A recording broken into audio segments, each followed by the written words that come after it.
তোরা দেখ, শহীদ মরে না, আজ তা 2024 এসে জানান দিচ্ছে।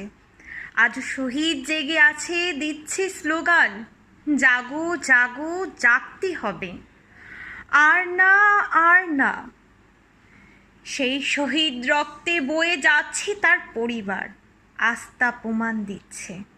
নিজ কষ্টে রক্তের নদী বাংলাদেশ আজ রক্তে আকাশ মাখছে, বলছে আমরা ভয় করি না, কোনো কিছু না, একদিন তো মরতে হবে, আজ কেন নয়, বাঁচবো বাঁচার মতো। তাই তো আজ সারা বাংলাদেশের সারা শহরগুলিতে জাগ্রত মানুষ রক্তের স্লোগান গাচ্ছে, আমরা শহীদ।